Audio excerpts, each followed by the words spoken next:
Assalamualaikum. Maaf izin off cam ya, Waalaikumsalam. Bu.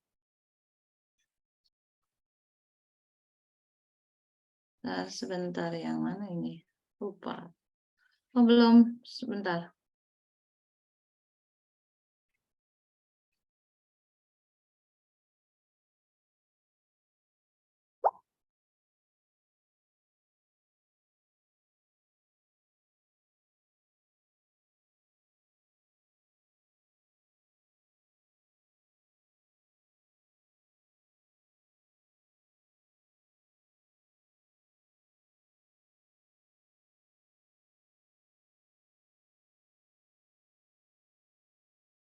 Sudah adakah teman-teman?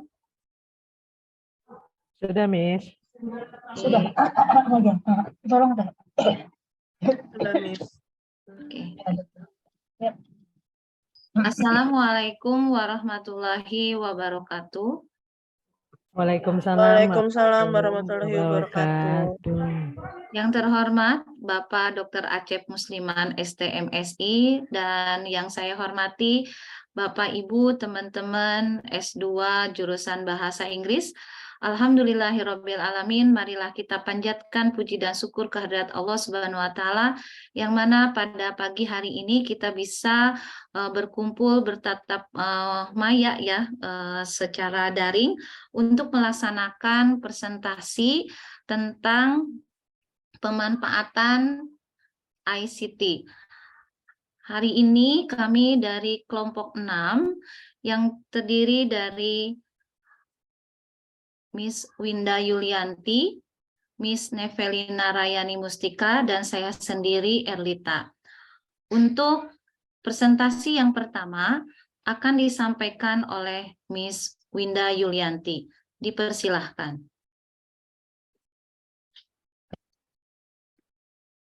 Baik. Oke, kita mulai. Oke, Assalamualaikum warahmatullahi wabarakatuh. Waalaikumsalam warahmatullahi wabarakatuh. Rekan-rekan yang saya banggakan, alhamdulillah kita hari ini bisa berkumpul di sini dan kita hari ini akan membahas tentang journal review mengenai pemanfaatan dan penerapan ICT khususnya dalam dunia pendidikan ya. Dan project overview kita, presentasi dari 3 presenter hari ini merupakan hasil review jurnal dari jurnal internasional bereputasi Q3 dengan topik pemanfaatan dan penerapan ICT di dunia pendidikan. Dan pada review saya yang pertama sama dari Cakrawala Pendidikan dengan judul, next slide please.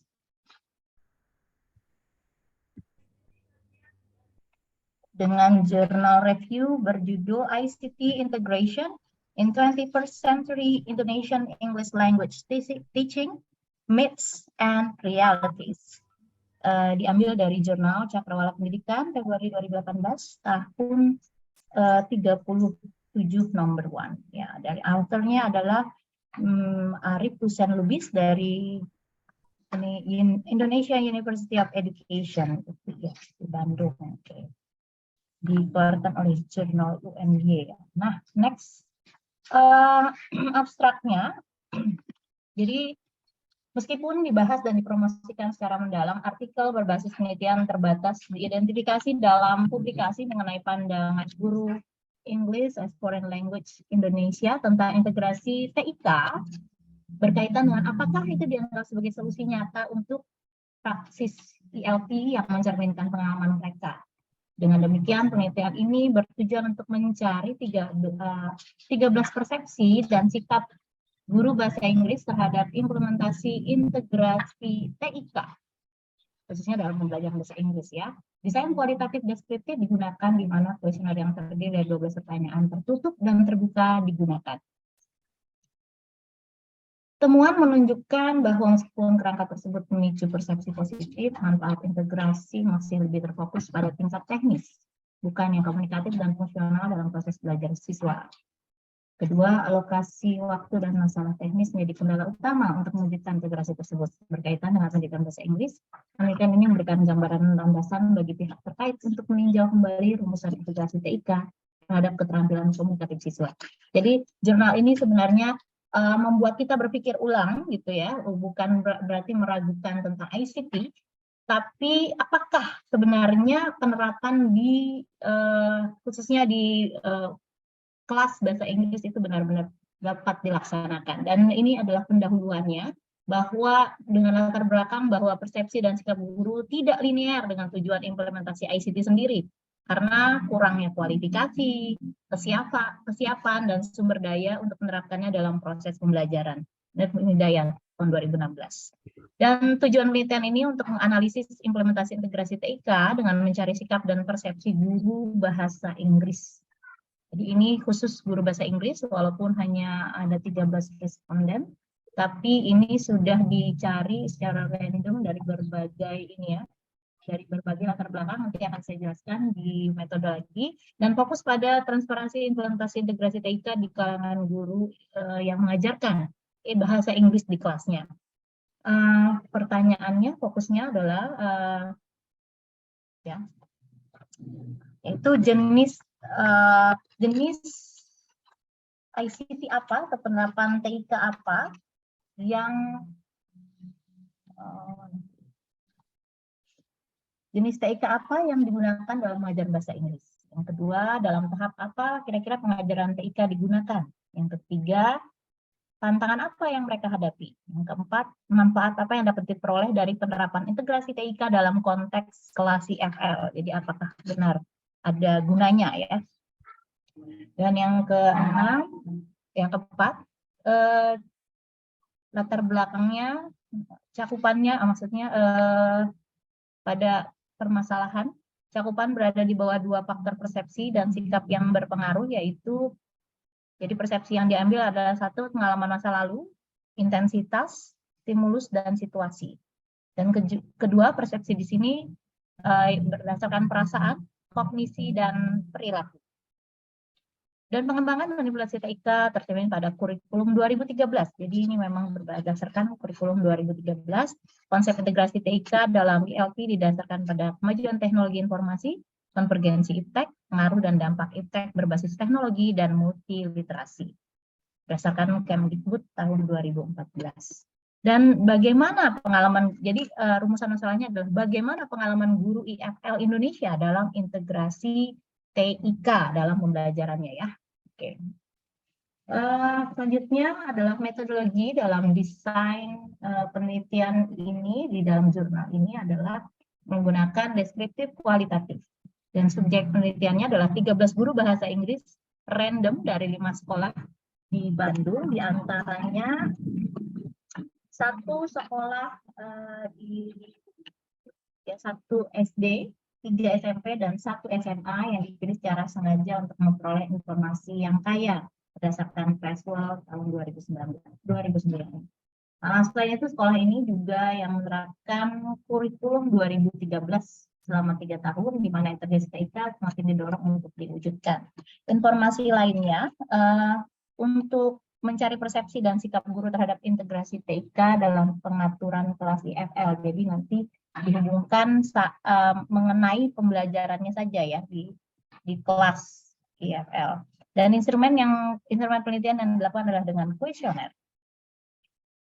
Selanjutnya adalah temuan atau findings and discussion di dalam jurnal ini. Temuannya menunjukkan bahwa semua responden sebenarnya mengenal jenis TIK asinkronus sebagai media pembelajaran. Contohnya Microsoft Office, ya, email, dan multimedia seperti audio dan video, juga menggunakan gadget, of course, ya, dan juga perangkat keras seperti laptop dan infocus. Namun ternyata responden masih belum terbiasa untuk mengintegrasikan jenis sinkron, termasuk perangkat lunak pembelajaran atau internet, blog, media sosial, dan permainan komputer. Menariknya, hanya 1 dari 13 responden yang menggunakan blog sebagai media pembelajaran di kelas bahasa Inggris. Ya. Secara umum penggunaan media pembelajaran berbasis ICT dinilai bermanfaat bagi proses belajar mengajar bahasa Inggris. Ya. Untuk tujuan penelitian atau pertanyaan mengenai tujuan integrasi TIK, jadi dapat kesimpulan walau bermanfaat, belum sering menggunakan medianya. Jadi semua responden mengatakan bahwa ICT ini sangat bermanfaat. Tapi sayangnya ini istilahnya hanya manis di mulut gitu ya. Dalam pelaksanaan ternyata guru-guru yang diteliti ini belum menggunakan secara menyeluruh. Tadi kenyataan hanya satu orang yang pernah menggunakan blog sebagai media pembelajaran ya. Selanjutnya, kedua berkaitan dengan tujuan integrasi TIK. Ini sudah ya. Tujuannya tadi udah. Oke. Dan ini berkaitan dengan faktor penghambat. Jadi faktor penghambat kenapa TIK tidak dapat digunakan, yaitu waktu yang terbatas, keterbatasan akses internet, keterbatasan fasilitas, dan literasi teknologi yang rendah dari guru. Dan responden berkeinginan untuk meningkatkan pengetahuan dan kompetensi teknologi. Sebenarnya, semua responden senang menggunakan TIK di mana saja, namun belum menerapkannya di dalam kelas. Dan persepsi tentang integrasi TIK terhadap pembelajaran IFL meningkatkan kualitas pengajaran pembelajaran yang menarik. Jadi secara persepsi semua responden mengakui bahkan mengatakan bahwa untuk meningkatkan kualitas pengajaran pembelajaran yang menarik itu dibutuhkan integrasi TIK dalam pembelajaran. Oke. Dan conclusion-nya, penelitian ini tadinya untuk menjawab pertanyaan bagaimana pengalaman guru IFL Indonesia dalam integrasi TIK. Next slide, please.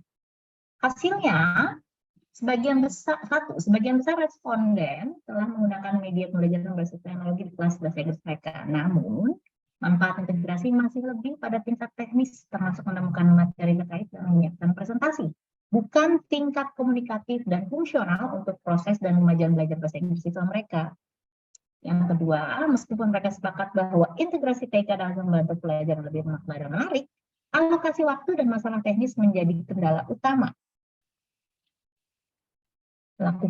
dalam melakukan integrasi yang tepat. Akibatnya, tidak ada bukti yang jelas apakah integrasi TIK dianggap bermanfaat untuk meningkatkan keterampilan produktif dan komunikatif siswa. Sehingga dapat diambil kesimpulan tercermin dari temuan saat ini menunjukkan bahwa konsep integrasi TIK dalam kurikulum 2013 mengarah pada sikap dan persepsi positif dari guru bahasa Inggris. Namun belum sepenuhnya dilihat secara positif dari manfaat dalam implementasi aktual yang ditujukan untuk pengembangan pembelajaran bahasa Inggris siswa dan menemui kendala. Oleh karena itu konsep ini layak untuk memberikan informasi khusus yang disinkronkan dengan tingkat IFL yang komunikatif dan fungsional. Seperti itu, mengingat keterbatasan penelitian ini perlu dilakukan penelitian lebih lanjut untuk meneliti data yang lebih komprehensif mengenai implementasi aktual integrasi TIK di kalangan guru bahasa Inggris Indonesia yang diperoleh melalui observasi, wawancara, dan metode lainnya. Dan kesimpulan dari saya sebagai jurnal reviewer, saya menganggap bahwa jurnal ini adalah awal dari pertanyaan di kepala kita, apakah benar TIK itu benar-benar dapat diintegrasikan. Terkadang guru bukannya sebenarnya memiliki persepsi yang positif, juga memahami latar belakang teori maupun praksis dalam penerapan dan pemanfaatan ICT di dalam kelas. Namun keberanian sang guru juga pengorbanan yang harus dilakukan dalam menerapkan atau memanfaatkan ICT ini masih perlu ditingkatkan atau juga patut di encourage, disemangati agar penelitian-penelitian yang lain yang menunjukkan bahwa pemanfaatan dan penerapan di ICT di dalam kelas itu bukan hanya mitos, tapi adalah sebuah realita. Jadi kita membutuhkan banyak bukti dan jurnal ini adalah salah satu jurnal yang nanti akan menjadi bahan untuk reviewer researcher lain untuk untuk menemukan bahwa pemanfaatan dan penerapan ICT itu benar-benar bermanfaat dan meningkatkan kualitas hasil pembelajaran di dalam kelas English as a Foreign Language. teaching and learning di kelas. Oke, I think that's all. It's my journal review about tentang pemanfaatan dan penerapan ICT di dalam kelas pembelajaran bahasa Inggris. Terima kasih teman-teman untuk diskusi mungkin di akhir ya. Oke, terima kasih. Wassalamualaikum warahmatullahi wabarakatuh. Waalaikumsalam warahmatullahi wabarakatuh. Warahmatullahi wabarakatuh. Terima kasih Miss Winda yang sudah memaparkan jurnal yang pertama. Teman-teman semua, presentasi selanjutnya akan dipaparkan oleh Miss Nevelyn. Dipersilahkan. Terima kasih Miss Talita. Assalamualaikum warahmatullahi wabarakatuh. Waalaikumsalam warahmatullahi wabarakatuh. Baik, saya di sini akan memaparkan jurnal yang kedua, yaitu berjudul Penggunaan Teknologi Informasi dan Komunikasi dalam Sistem Manajemen Pembelajaran pada Masa Pandemi COVID-19. Dan ini merupakan Journal of Administration and Educational Management Volume 3 Number 1 June 2020. Autornya dari Adisel Ahmad Gaudi Prananosa dari IAIN Bengkulu, STK IPPGN. Baik, selanjutnya Miss Alita. Oke. Next slide, please.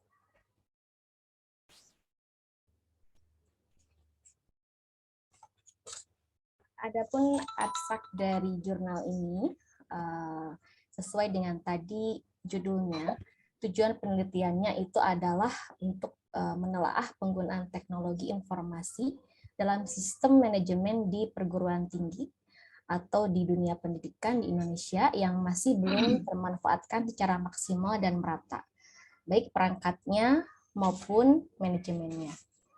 Dan penelitian ini merupakan kajian jurnal internasional, di mana nanti di sini akan dijelaskan beberapa penggunaan dari ICT, ya, yaitu di sini dengan meneliti sumber daya input, sumber daya output, dan peralatan ICT lainnya.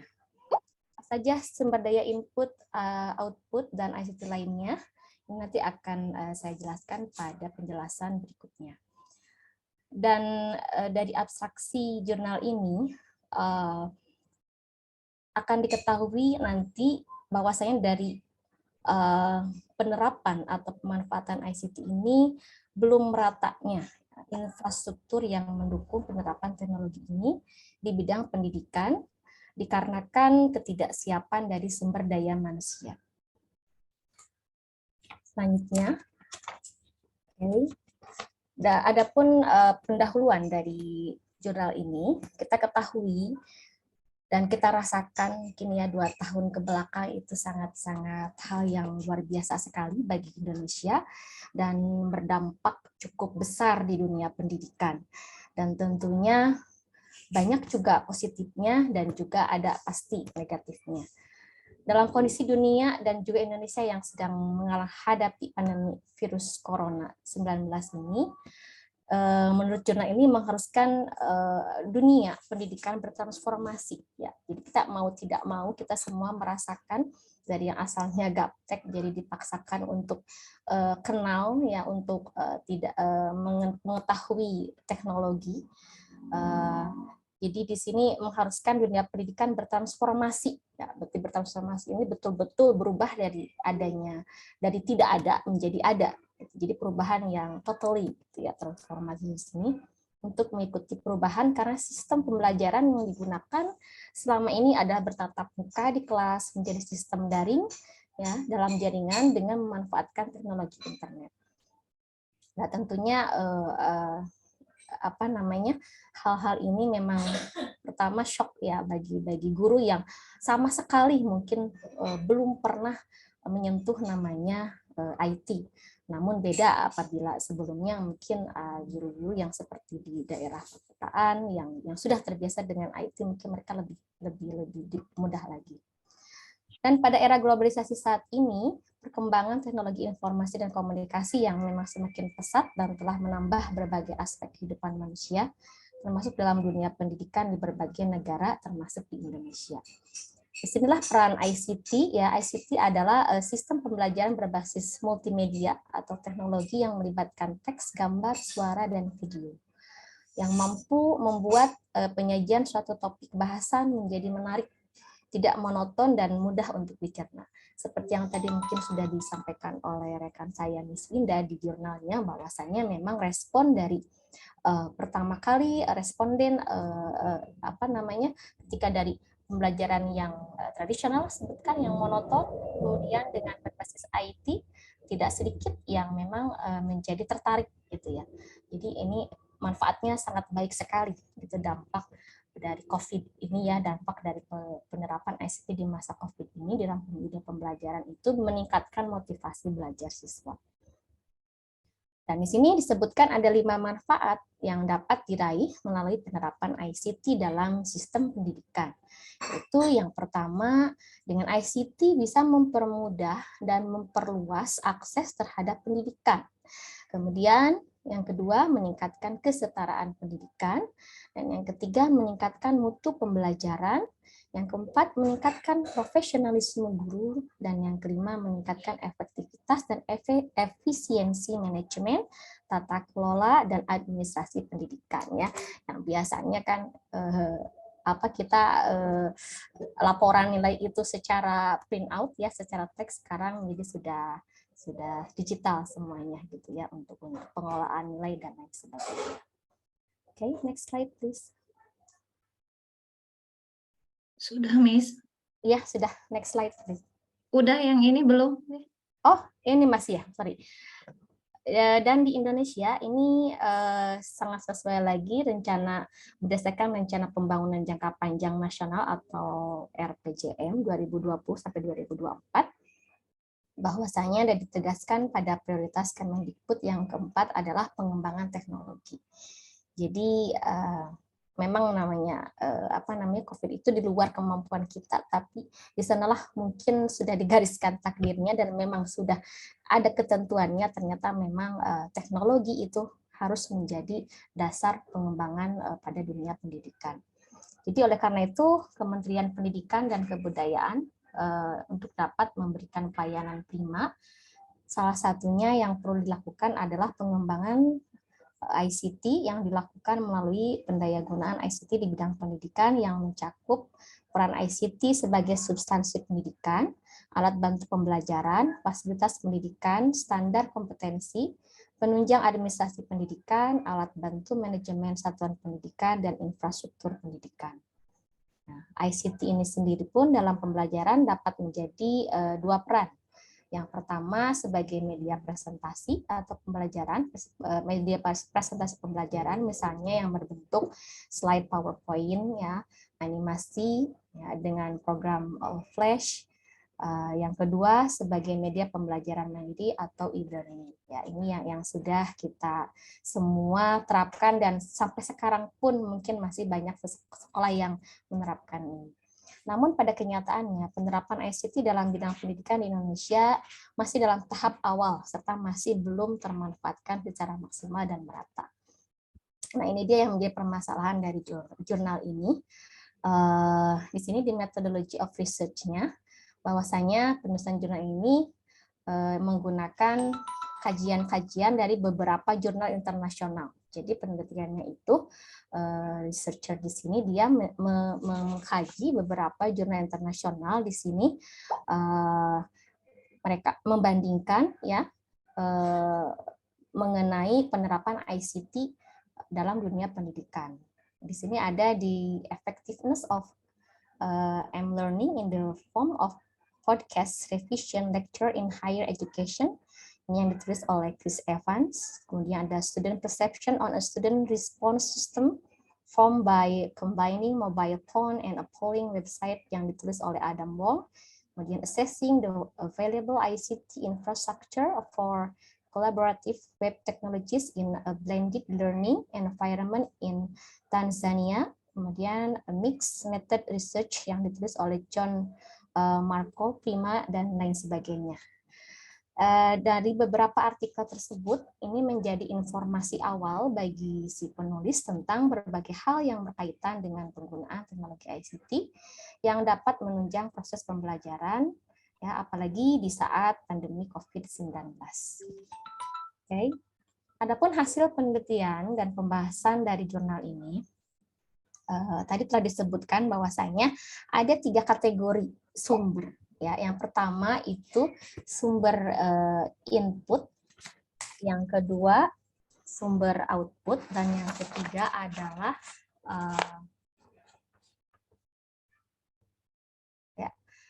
peralatan ICT lainnya. Apa saja sih sumber daya input itu di sini? Sumber daya input di sini yaitu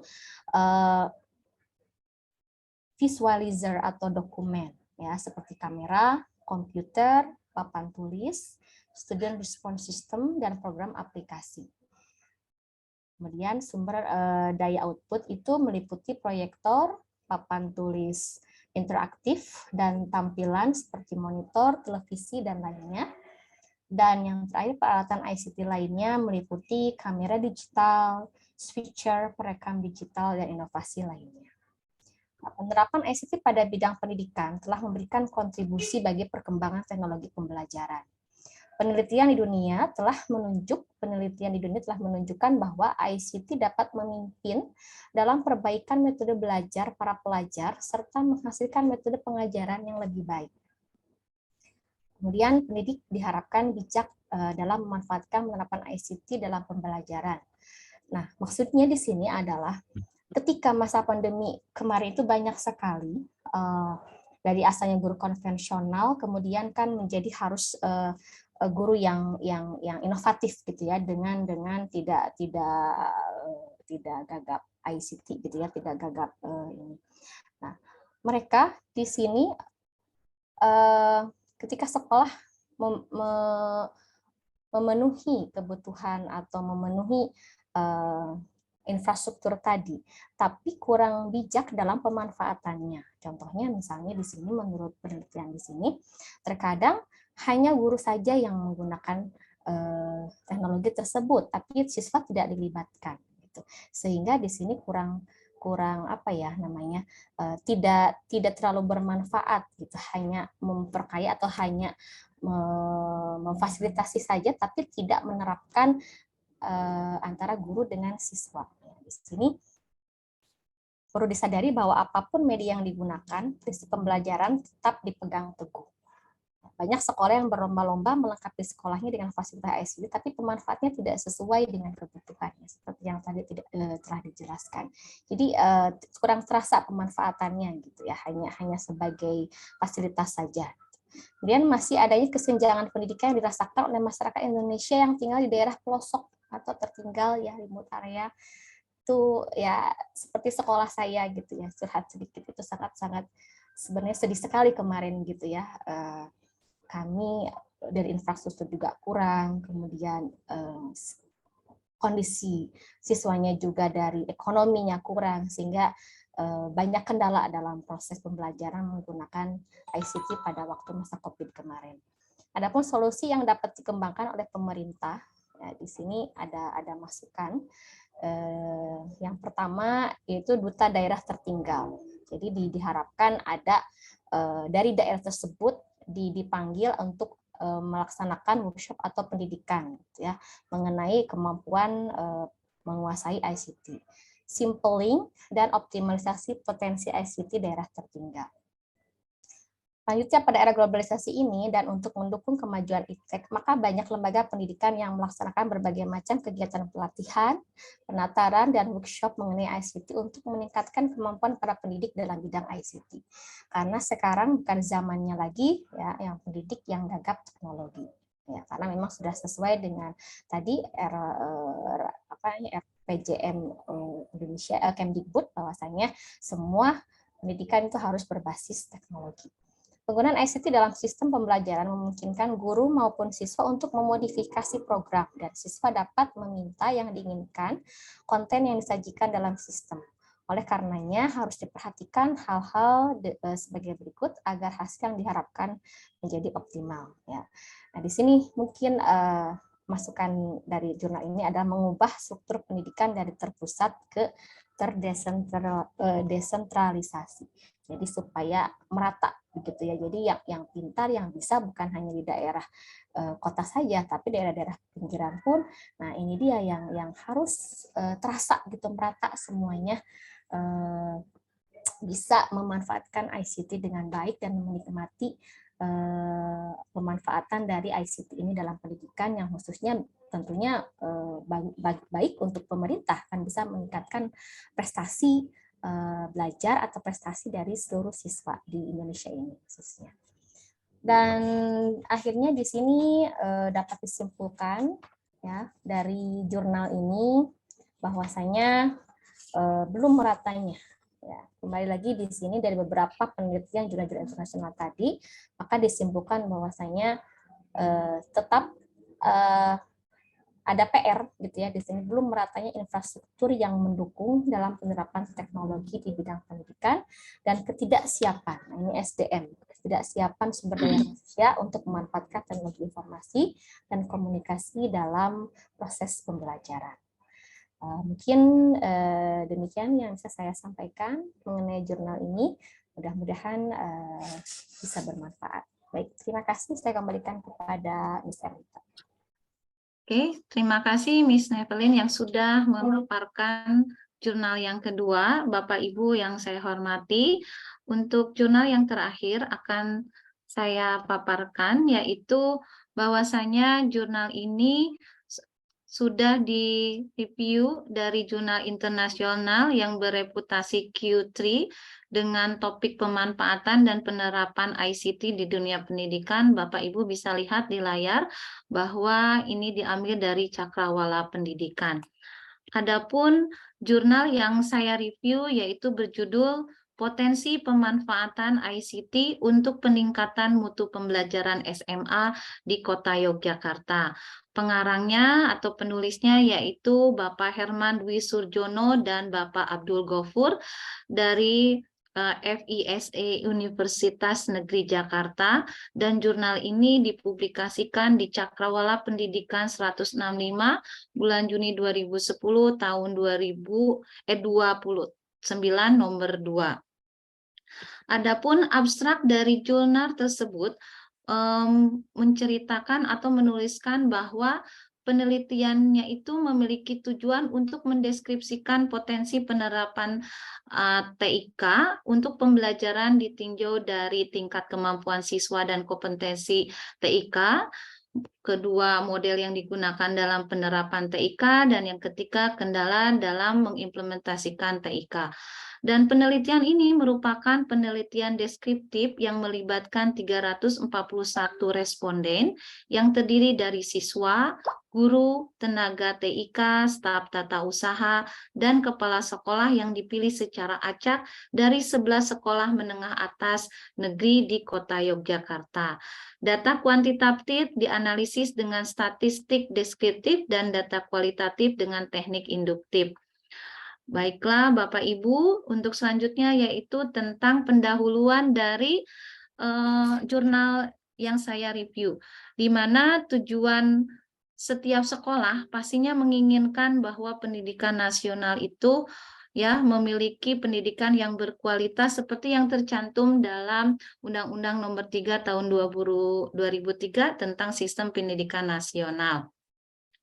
Untuk mencapai tujuan tersebut, tentu saja diperlukan adanya pendidikan dan pembelajaran yang efisien dan efektif. Namun kenyataannya pendidikan di Indonesia menurut peneliti bahwa belum memuaskan dan optimal untuk meningkatkan kualitas, efisiensi, dan efektivitas pendidikan dalam pembelajaran pada berbagai tingkatan satuan pendidikan termasuk di SMA.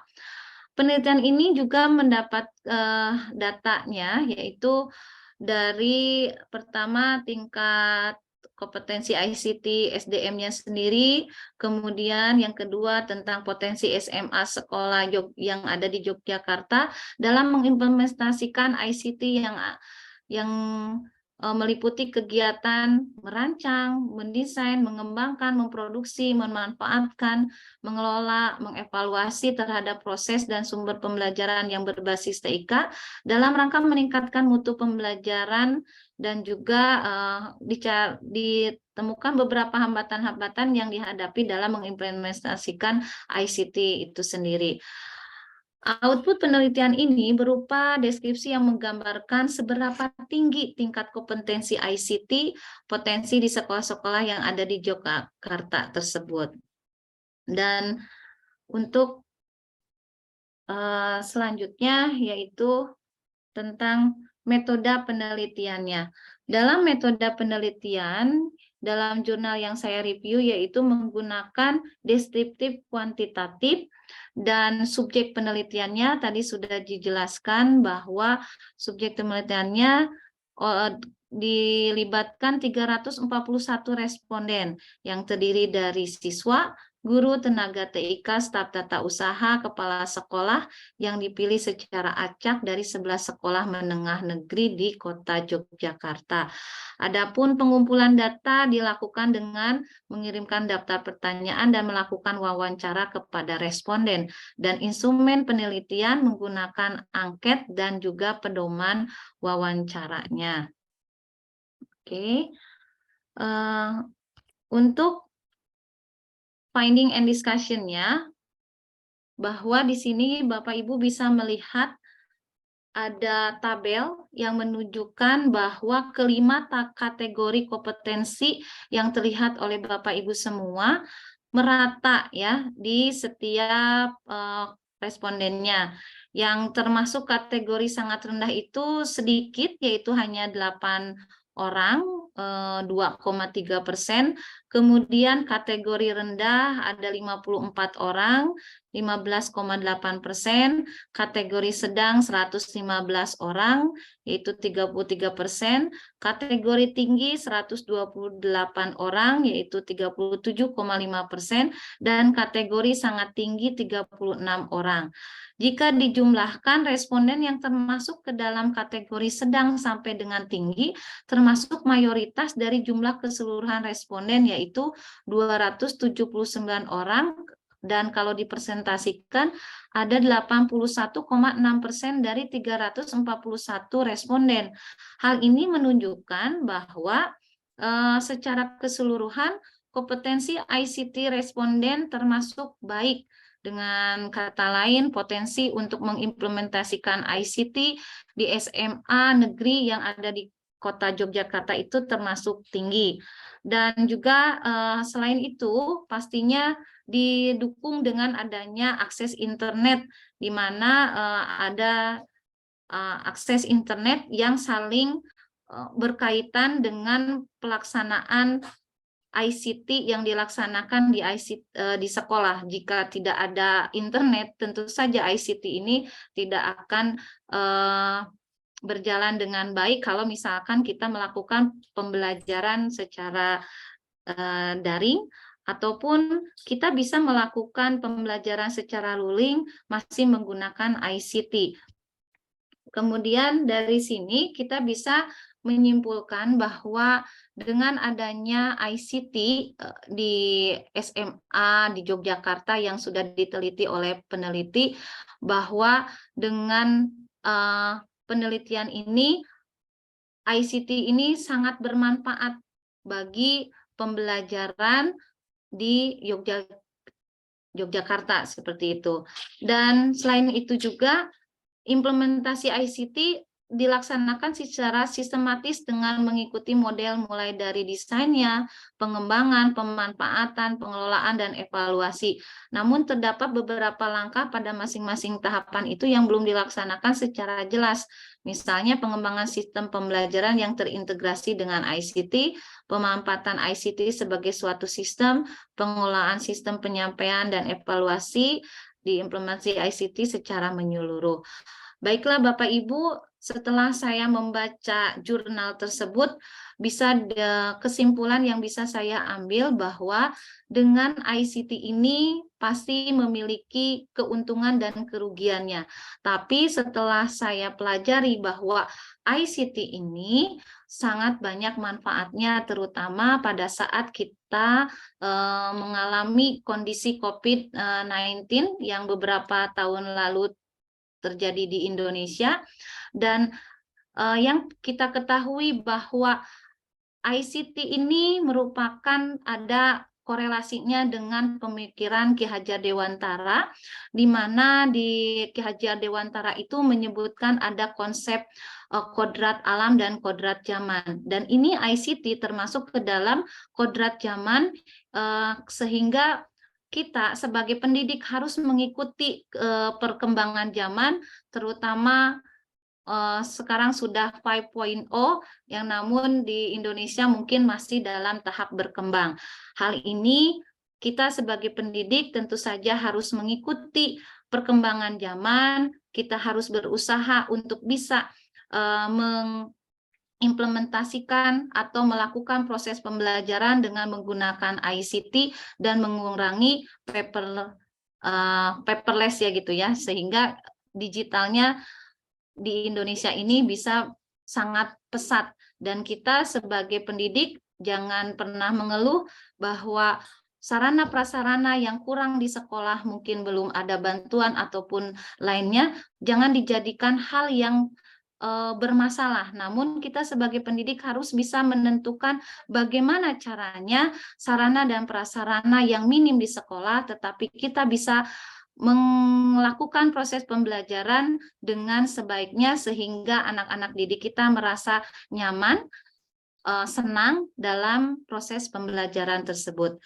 Itu jurnal dari paparan kelompok 6, dan untuk selanjutnya ada tanya jawab. Untuk termin pertama dipersilahkan 2 orang terlebih dahulu.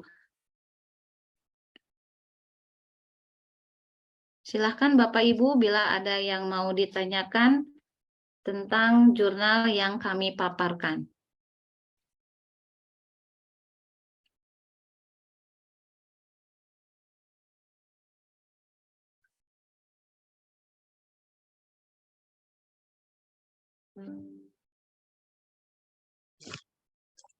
Baik, silakan yang mau bertanya.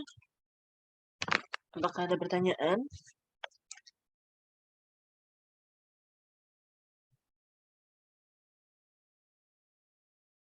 Ya, Bapak Ibu mungkin ICT ini sambil menunggu yang bertanya mungkin ya, ICT ini sangat bermanfaat buat proses pembelajaran, namun pastinya ada kendala-kendala dan pendekatan-pendekatan yang harus dilaksanakan oleh setiap sekolah pendidik untuk mewujudkan ICT digunakan dengan baik di sekolah. Mungkin seperti itu tambahannya, atau ada yang mau bertanya atau menambahkan apa yang sudah kami paparkan, kami persilahkan.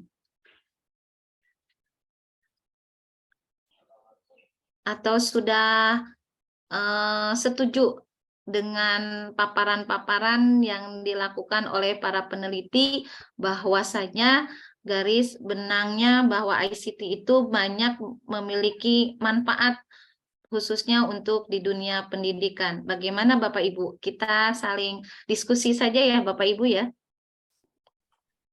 Assalamualaikum. Waalaikumsalam warahmatullahi wabarakatuh. Miss Nur Fitria, silakan. Ya, Kak, saya izin bertanya, izin diskusi mungkin ya Bu Erlita ya. Ya, mangga silahkan. Kita tahu sebenarnya saya juga sudah mulai menerapkan teknologi di kelas gitu ya. Tapi memang ada beberapa, tadi mungkin kendala, perlu pendekatan gitu ya. Tapi jadi pertanyaan besar saya juga, apakah jadi banyak dampak ya untuk generasi sekarang, kalau misalnya kita juga terlalu mempush mereka atau sering menggunakan ICT gitu ya. Kayak misalnya literasi digital mereka kan juga masih kurang gitu ya. Terus mereka juga jadi sering distract pikirannya ya, nggak bisa fokus ketika mereka mulai membuka gadget, misalnya untuk mengerjakan satu tugas di gadget, dengan mudahnya mereka langsung membuka aplikasi yang lain di HP itu gitu ya. Jadi nggak fokus. Terus juga jadi nggak bisa, kalau misalnya zaman kita dulu kan ya, kita tuh lebih bisa mudah menghafal, kita bisa memahami satu konsep gitu ya, lebih gampang. Kalau anak-anak sekarang jadi kayak, nanti juga gampang, di Google banyak gitu ya. Jadi mereka nggak bisa langsung, nggak mau gitu ya, kurang mau untuk nanti memahamkan konsep ke mereka gitu. Mungkin pertanyaannya ya, apakah ada penelitian-penelitian juga yang sudah meneliti tentang dampak buruk generasi sekarang, kalau selain manfaat-manfaatnya, mungkin itu Bu Erlita. Iya, terima kasih Miss Nur Fitria. Mungkin akan dicoba dijawab oleh Miss Winda. Dipersilahkan. Baik, Bu Nur Fitria, menarik sekali ya. Hari ini sebenarnya saya ingin membahas kupas tuntas, sebenarnya yang menyenangkan, tapi ternyata waktu kita tidak begitu lama. Jadi ICT ini menarik bagi saya, juga saya rasa semua guru yang ada di kelas ya. Kenapa? Karena ini adalah challenge ya, sekaligus problem itself gitu. Ini tantangan sekaligus masalahnya seperti dua sisi mata uang ya, seperti itu. Maksud saya begini, Bapak Ibu, saya adalah orang yang pesimis. Di tahun 2017 saya sudah, anehnya ya, sebelum pandemi saya sudah mulai melirik ya, karena diakibatkan karena sebagai kesibukan sebagai pengurus organisasi, jadi harus ikut ya sana sini dan semua sudah mulai melek teknologi. Tapi saya adalah orang yang dulu pesimis. Kenapa? Karena saya tinggal di daerah pedesaan gitu ya, daerah pinggiran, dengan perspektif siswa yang jauh juga dengan gurunya terus saja. Saya tidak memungkiri bahwa teknologi itu dibutuhkan di dalam, sama seperti tadi jurnal review yang saya lakukan di penelitian tadi awal. Jadi perspektif saya positif. Sayangnya ternyata perspektif positif ini hanya ada di mulut manis gitu ya. Tapi ternyata tidak di paradigma pemikiran saya sebagai seorang pengajar. Kenapa? Karena saya mempertimbangkan satu efek buruk, kita bilang gitu, dampak buruk begini, anak-anak tidak bisa membuat etika, satu ya. Yang kedua adalah kesulitannya kita dalam mencapai internet itu sendiri. Jadi walaupun sekarang udah sangat kebutuhan ya, seperti makan dan minum itu internet itu, tapi tetap saja sinyal susah dan lain sebagainya. Belum lagi kuota ya, itu yang jadi masalah bagi kita untuk menghubungkan dunia di dalam kelas dengan dunia di luar sana dengan ICT. Bapak Ibu, tapi saya bilang itu tahun 2000 kita dihantam oleh pandemi. Dalam sekejap pemikiran yang ini yang konvensional itu hanya terjadi pada guru-guru yang survivor. Tidak semua guru merubah paradigmanya pada saat yang sama. Masih banyak guru saat itu, baiklah sedang ada pandemi, bagaimana mungkin kita begini-begini anak saya, dan itu akhirnya dampak buruknya adalah tidak terjadinya pembelajaran. Padahal kita bagaimanapun pembelajaran harus terjadi ya Bapak Ibu. Ini yang akan memaksa kita. That things push us to do something gitu. Dan ini juga yang harus kita laksanakan setelah terjadinya pasca pandemi. Kita tidak bisa lagi kembali ke masa gua kita dulu yang kita merasa nyaman di tatap muka biasa dan tidak memperkenalkan segala macam. Terus ini ada masalah juga di sekolah saya ketika sudah HP dipegang, ternyata anak-anak tidak tahu cara beretika. Mereka memakai HP di kapanpun dan dimanapun. Ternyata anak-anak kita belum siap. Ketidaksiapan ini bukan kita jawab dengan mengatakan ini dampak negatif. Sebagai seorang guru, sebagai pengajar, kita kalau hanya melihat dampak negatif itu nggak akan ada habis-habisnya Bapak Ibu. Yang harus kita lihat adalah dampak positif yang bisa dilakukan dan bagaimana kita mengatasi dampak negatif tadi. Saya pikir bukan larangan menggunakan gadget atau menghindari gadget atau teknologi yang kita kemudian kesampingkan, tapi bagaimana cara kita menyiapkan pengajar dan siswa kita untuk memahami etika, karena bukan hanya siswa sebenarnya yang tidak beretika dalam menggunakan gadget. Kenyataannya guru juga tidak tahu kapan harus berhenti membuka HP-nya gitu kan, ketika untuk urusan pribadinya misalnya, atau terlibat di dalam kelas. Kapan dia harus menggunakan kuis dalam bentuk internet, kapan dia harus menggunakan kuis dalam bentuk manual, kapan ini adalah sebuah pertimbangan-pertimbangan gimana caranya ya kita harus mendidik diri kita sebagai pengajar, akhirnya yang akan nanti mendidik siswa kita. Ketika kita tidak memperkenalkan, kita menghindari, akhirnya apa?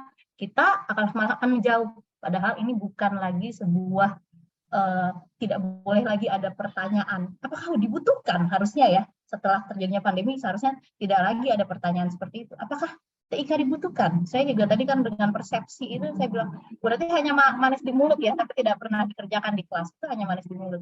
Dan ketika kita kembali ke pertemuan tatap muka, dan kita langsung anak-anak jangan bawa HP segala macam. Nah, ini ada sesuatu yang salah. Kita menghindari kesulitan-kesulitan yang harusnya dihadapi oleh seorang pengajar abad 21. Karena ketika seorang pengajar abad 21 itu harusnya menjawab dampak negatif menjadi sebuah dampak positif. Jadi kita melihat kekuatan dibandingkan kelemahan atau keburukannya gitu Bapak Ibu. Ini saya bukannya mau ngajarin, mau memberikan ini ya, tapi ini paradigma yang harus kita pegang, apalagi kita adalah mahasiswa S2. Saya pikir Bapak Ibu sudah harus meninggalkan kata-kata yang negatif-negatif itu, tapi kita bagaimana mencari solusi dan membuat gebrakan-gebrakan baru untuk mengatasi dampak-dampak negatif yang pasti terjadi di lapangan. Gitu ya. Bu Nur ya, sorry. Ini ya menarik sekali sih ya. Ya, baik. Terima kasih Miss Winda. Mungkin Bu Nur Fitria, saya juga akan menambahkan sedikit.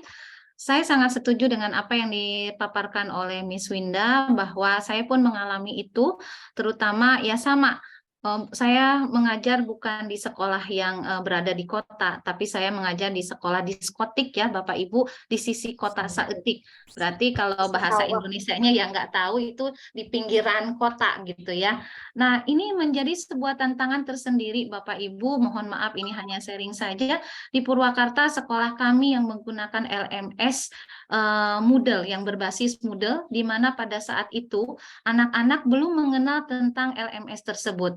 Tapi dengan seiringnya waktu, dengan pendekatan, dengan coaching-coaching yang kami lakukan mulai dari orang tua, siswa, dan gurunya, ternyata alhamdulillah sampai sekarang kita melakukan atau menggunakan ICT,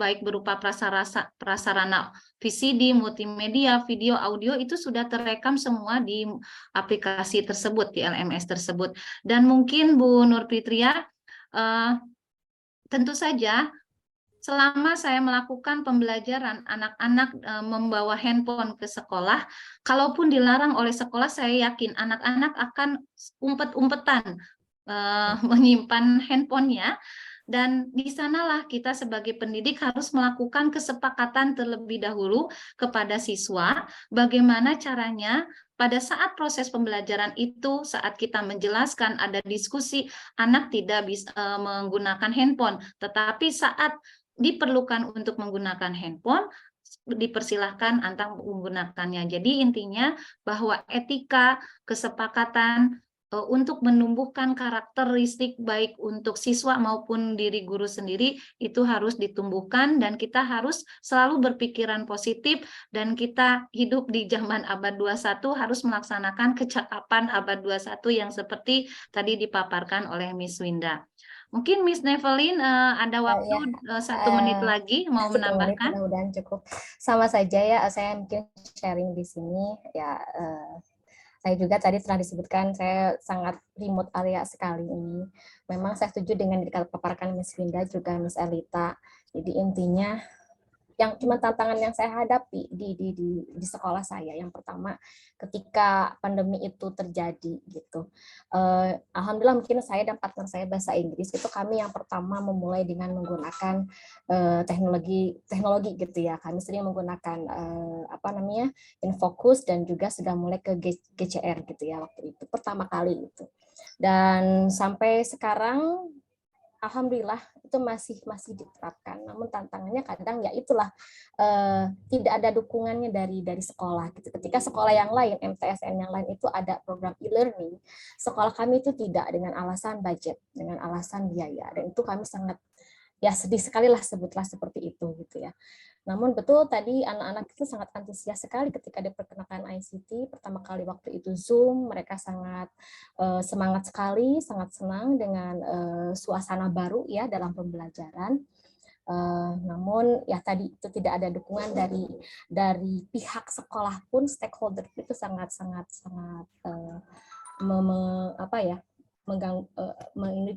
mempengaruhi juga begitu ya. Juga teman-teman yang udahlah sekarang kan sudah pertemuan, ngapain kembali lagi kepada yang biasa gitu.